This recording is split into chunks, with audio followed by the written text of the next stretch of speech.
শৈশবের স্মৃতি ফেরাতে বড় হাঁড়িতে রান্না হচ্ছে ঐতিহ্যবাহী এক খাবার, যা পরিবেশন করা হবে কলাপাতায়।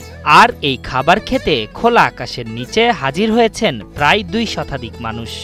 খুবই ভালো লাগলো। আমি ভাবছিলাম যে হয়তো বা মজা হবে না, কিন্তু আসলে অনেক মজা। হ্যাঁ, মানুষের সোল বলে কাজীপুরের সোল বলে রক্ত পরীক্ষা করলে পিটুলি গ্রুপ বাড়াবি, আর পিটুলি খায় নাই কাজীপুরের সলবল, এরকম সওয়াল বলই নাই। আয়োজকদের দাবি, জন্ম, মৃত্যু ও বিয়ে অনুষ্ঠানের ধরন যাই হোক, এই খাবারের জুরি নেই। তাই প্রতিযোগিতা করে এই খাবারটি খান তারা।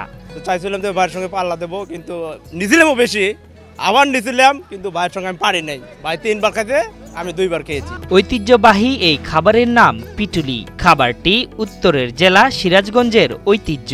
স্বাভাবিকভাবেই স্বাদের এই খাবারের সাথে আবেগ জড়িয়ে আছে এই জনপদের মানুষের। সিরাজগঞ্জ জেলায় এটা খুবই বিখ্যাত একটা খাবার। তো প্রতিবার আমরা চেষ্টা করি যে আমরা এখানকার যারা সিরাজগঞ্জ জেলার আমরা স্টুডেন্ট আছে তারা এটা করার, আর অনেক ভালো লাগে। মানে বড় হয়েছে, বুঝ হয়েছে, তখন থেকে দেখতে পাচ্ছি যে এই খাবারটা আমরা খাই।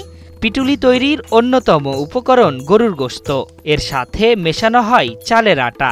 স্বাদের মাত্রা বাড়াতে নানা মশলা দিয়ে ভালো করে মেখে লাকড়ির চুলোয় রান্না করা হয়।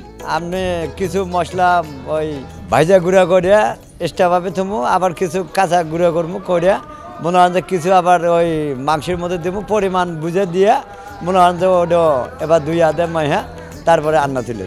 গোশত কষিয়ে নামানোর সময় হলে আগে থেকে কড়াইয়ে ভেজে রাখা চালের আটা ঠান্ডা পানিতে মিশিয়ে তৈরি করা হয় গোলা। সেই গোলা ঢেলে দেওয়া হয় ডেকে। এরপর নির্দিষ্ট সময় পর্যন্ত জাল দিয়ে চুলা থেকে নামিয়ে গুঁড়ো মশলা ছিটিয়ে দিয়ে অপেক্ষমান অতিথিদের কলাপাতায় পরিবেশন করা হয়।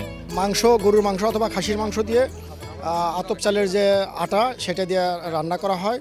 এটা আমাদের অত্র এলাকার, বিশেষ করে কাজীপুর এলাকা, জামালপুর, যমুনার এপার ওপার এবং গাইবান্ধা এলাকা, যমুনার পারের যারা আমরা আছি তাদের এলাকারই এটা ঐতিহ্যবাহী খাবার। শিক্ষার্জন কিংবা জীবিকার তাগিদে অনেকেই বগুড়ায় থাকেন।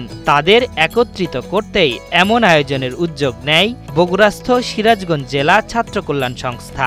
তাদের এই আয়োজনে আসতে পেরে আনন্দিত শিক্ষার্থী ও কর্মজীবীরা। আমরা যারা সিরাজগঞ্জের শিক্ষক, ছাত্র, কর্মচারী আছি, তারা আমরা এই 3 বছর ধরে এটির আয়োজন করি। ঐতিহ্যবাহী এই খাবারের কথা মনে করিয়ে দিতেই এবং এলাকার যুব সমাজকে একত্রিত করতে এমন অনুষ্ঠানের আয়োজনের কথা জানিয়েছে কর্তৃপক্ষ।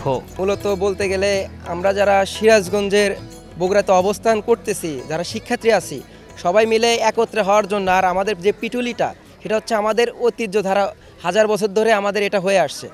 তো এটাকে কেন্দ্র করে আমরা এই জায়গায় যত শিক্ষার্থী আছি এবং স্যার আছে, প্লাস আদার যারা ব্যবসায়ী আছে, তাদেরকে একত্রে করার জন্য আমরা প্রত্যেক বছর এই আয়োজনটা করে আসছি। তৃপ্তির খাবার শেষে বাড়তি আনন্দ দিতে শুরু হয় আঞ্চলিক গানের আসর। সেই সাথে আনন্দের এই স্মৃতি ধরে রাখতে ফটো ফ্রেমে গিয়ে তোলা হয় ছবি। আশরাফুল ইসলাম, ৭১।